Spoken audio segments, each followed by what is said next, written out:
Group സമവാക്യങ്ങൾ തിരുത്തി VD. സതീശനെ മുഖ്യമന്ത്രിയായി അവരോധിക്കുന്നതിൽ നിർണായകമായത് മുസ്ലിം ലീഗിന്റെ നിലപാടാണ്.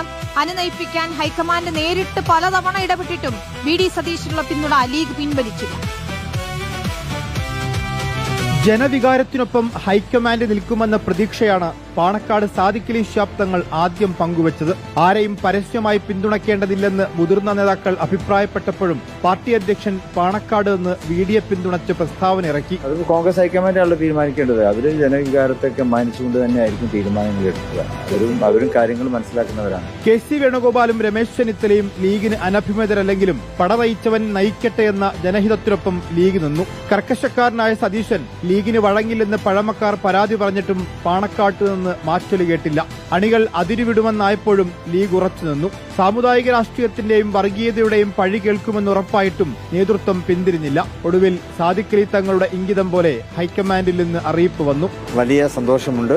അദ്ദേഹത്തിന് എല്ലാ വിധത്തിലുള്ള അഭിനന്ദനങ്ങളും നേരുകയാണ്. ഹൈക്കമാൻഡ് തീരുമാനിച്ചു.